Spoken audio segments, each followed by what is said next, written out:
Arin est un personnage incompris dans Ninjago. Mais alors pourquoi? C'est ce qu'on va voir maintenant.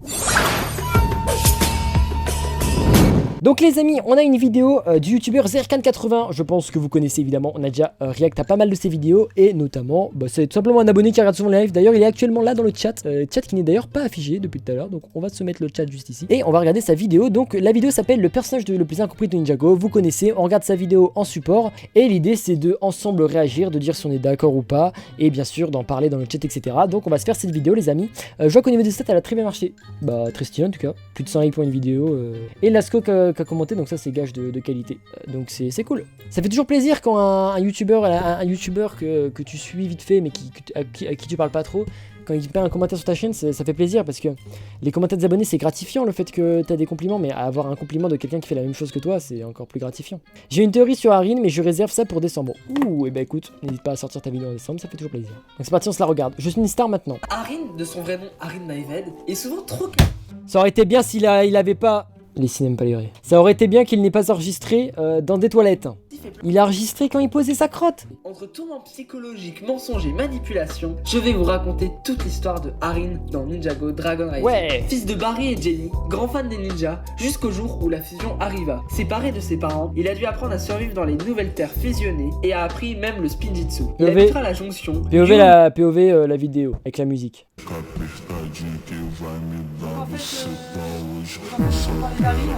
Arin c'est quelqu'un qui a perdu ses parents. Alors c'est pas ça, c'est que juste il sait pas où ils sont. Mais en fait du coup, alors j'ai essayé de parler plus fort parce que là la musique est tellement forte que du coup on m'entend pas. Je sais pas baisser le son de la musique. Ça c'était la petite vanne, j'espère que ça vous aura plu. On fait un peu de sérieux et on regarde la vidéo. Où il habitait par le passé avec ses parents. Mais ce lieu lui rappellera le drame de la fusion où il a perdu ses deux parents. Il se fera de nouveaux amis comme Sora et Froiki, grand fan des ninjas, autodidacte du spinjitzu. Par miracle, il rencontrera Lloyd. Mais passons les événements de la saison 1 de Dragon Rising jusqu'à l'épisode 20, où le traumatisme de la perte de ses parents remontera, car il les verra dans une faille bloquée sans lui. Plus tard, Lloyd, voulant le rassurer, lui dit qu'il a une nouvelle famille. Toi, Sora, Ryu et Brazera. Et cette phrase sera déclencheur d'événements dans le futur. Durant la seconde saison de Dragon Rising, dans la grotte, il a vu sa plus grande peur, le rejet de ses parents. Car Arin, durant toutes ces années, n'a pas cherché à les retrouver et repensit aux paroles de Lloyd. Arin avait culpabilisé d'avoir voulu se trouver une nouvelle famille au lieu de ne pas chercher la sienne. Cette peur devient maladive jusqu'au point qu'il confonda Lloyd et Nya pour ses parents. Lors de son infiltration loupée à l'administration, il culpabilisa car c'était trop tard pour avoir des informations sur ses parents et qu'il aurait dû commencer plus tôt les recherches. Cette pensée agrandit sa peur et culpabilité. Lorsque Arin apprit la vérité sur Maître Wu, il fut déboussolé entre son objectif et ses rêves. Mais nous y reviendrons plus tard. Puis Raz le manipula et lui expliqua que Wu avait causé la fusion. Puis ses paroles ont été avouées par Maître Wu. Le fait qu'il ait causé la fusion était donc véridique. Arin, désespéré et culpabilisant, décida de suivre une nouvelle voie aux côtés de Raz. Même avec Raz, Arin garda son code d'honneur de gentillesse. Il ne voulait pas être considéré comme un méchant. Cela nous montre la vraie nature de Arin. À la supposée mort de ses parents, parce que spoiler, ils ne sont pas morts, il croyait de plus en plus en Raz et de moins en moins en ninja et... Du coup Zerkan il a pris ça en chibi là, le truc du trailer Ninjago horrible. Mais quand les 5 bandits étaient à deux doigts de libérer le dragon du chaos, il réussissait à mettre son objectif... Non regarde, il y avait qui? Et où? Mais quand les 5 bandits étaient à... Impossible, non jure, au début il va dire papa, Zerkan de mes vidéos, ouais, t'as pas vu la poubelle. Deux doigts de libérer le dragon du chaos, il réussissait à mettre son objectif de côté pour les bienfaits du monde. Et c'est là qu'il nous a sorti une des phrases décrivant le mieux le personnage. Fait de vivre cette aventure avec les ninjas, c'est comme un rêve d'enfant qui se réalise. Je ne savais pas que les rêves pouvaient être aussi compliqués. C'est ma faute, mon ami. Quelle faute as-tu commise?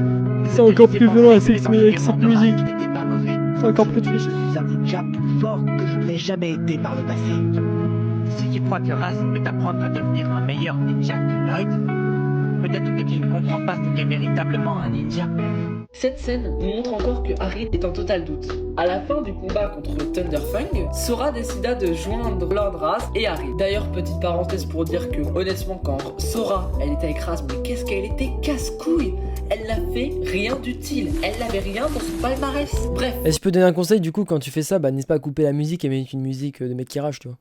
Arrivé à la scène dans le royaume des ténèbres, Arin pouvait se rapprocher de l'objectif d'être avec ses parents. Mais il devait sacrifier sa meilleure amie et qu'il considérait comme un membre de sa famille et décida de trahir Raz pour elle. Indirectement, donc il renonça à son objectif de trouver ses parents. Sauf que bien sûr, 2 épisodes plus tard, les scénaristes ont décidé de nous mettre les parents d'Arin. C'était le Spinjitzu. Vous êtes des ninjas. Une grande Ça va plus ou quoi? Mais ça va pas? simplification scénaristique parce qu'honnêtement, on aurait dû pas nous les mettre sitôt les parents de Arin, mais plutôt à la fin de Dragon Rising comme Ouais, mais au bout d'un moment, fallait les sortir quand même, parce qu'il forçait quand même depuis la saison 1 avec ses parents. Donc moi je suis d'avis de petit troll. Ouais bah ok. Moi j'aurais été d'avis plutôt qu'ils nous les mettent encore avant, tu vois, parce que même là je trouve que ça intervient tard. Mais après bon, normal. C'est quelqu'un qui s'est trop fait influencer par Kamek. l'un des objectifs finaux. Arin était redevenu à nouveau ce garçon joyeux fan des ninjas et nous avons vu la fin du premier acte de Arin dans l'histoire de Dragon Rising. Mais comment Arin va réagir sachant qu'il est bloqué dans un royaume inconnu sans ses parents? Car et oui, je vous rappelle que le personnage d'Arin a suivi Lloyd dans les terres spectrales seulement pour libérer les personnes bloquées au royaume de Lee. Lloyd, j'ai enfin retrouvé mes parents. Mais il reste des tonnes d'autres personnes dans le royaume de Lee, qui sont les proches de quelqu'un. Je suis venu ici avec toi pour les libérer de l'emprise de Fou de Tonnerre, pour que les familles comme la mienne soient réunies. Mais une fois qu'on aura réussi, j'arrêterai de jouer les ninjas. Sauf que maintenant, Arin, vu qu'il est bloqué dans un royaume inconnu loin de ses parents, comment il va réagir? Bref, n'hésitez pas à me le dire en commentaire. Mais au fond, c'est quoi le problème avec le personnage d'Arin? Je pense que le personnage a été trop bâclé. Les gens ont détesté son côté pleurnichard. Mais aussi, il faut comprendre que Arin a perdu ses parents assez jeunes et qu'il a dû se débrouiller dès le plus jeune âge dans des conditions parfois très dures. L'arc avec Landraz, à mon avis, aurait dû être prolongé et qu'il ne retrouve pas tout de suite ses parents. Sinon, le côté où il est mitigé entre son rêve et son objectif, à mon avis, était vraiment parfait. Et pour vous, est-ce que ce côté-là était parfait? N'hésitez pas aussi à me le dire en commentaire. Ils auraient pu même encore plus le développer. Et la scène où il a appris la mort entre guillemets de ses parents. C'était le Spinjitzu. Vous êtes des ninjas. Donc la scène où Arin a appris la mort de ses parents était pour moi l'une des scènes les plus émouvantes de Ninjago. On n'avait pas vu ça depuis des années. Et puis, pour vous, qu'est-ce que vous pensez du personnage de Arin en général? N'hésitez pas à me le dire en commentaire.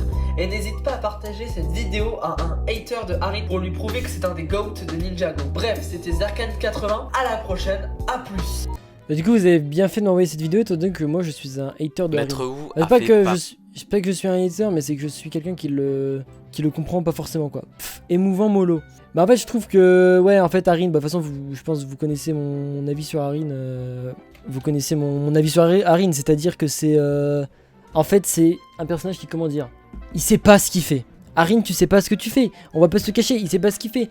D'une saison à l'autre il change de camp, il change d'humeur, machin.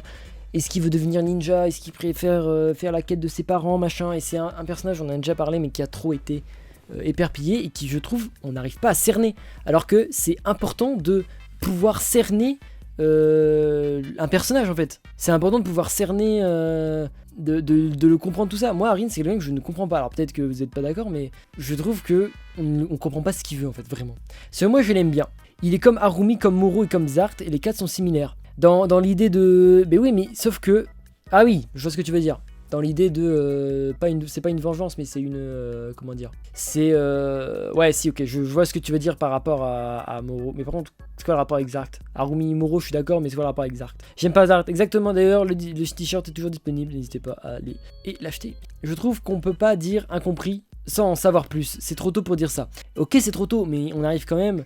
À la saison 4 de Ninjago Dragon Rising, il est temps de le cerner ce personnage. Il est temps de comprendre ce qu'il veut. Parce que là, il va encore changer de voix à mon avis à la saison 4. Hein. Vous voyez un peu le genre? Arin qui va à gauche et à droite et qu'il a ses parents en tête, mais je l'aime bien. Bah après j'aime bien quand même son caractère, mais c'est vrai que c'est pas forcément le mieux écrit quoi. En plus il a pas trop de caractère, pas trop de charisme. Il est un peu oubliable. Mais sinon, étant donné que c'est un des personnages principaux, forcément on l'entend beaucoup, etc. Donc forcément, c'est pas non plus le pire personnage de Dragon Rising, quoi, je pense. Si Lego ne sait pas développer ses personnages comme dans les premières saisons, c'est pas mon problème. Bah, dans les premières saisons, c'est qu'il y avait tout à faire en fait. C'est pour ça que les personnages n'étaient pas forcément bien développés. Mais là, je trouve que Arin, il développe pourtant Arin. Hein, c'est un des personnages principaux, je veux dire. C'est pas comme si c'était le mec qui était pas développé. Hein. En tout cas, ce qu'on va développer, c'est le nombre d'abonnés de cette chaîne YouTube Fierce Ninjago. N'hésitez pas à vous abonner et liker.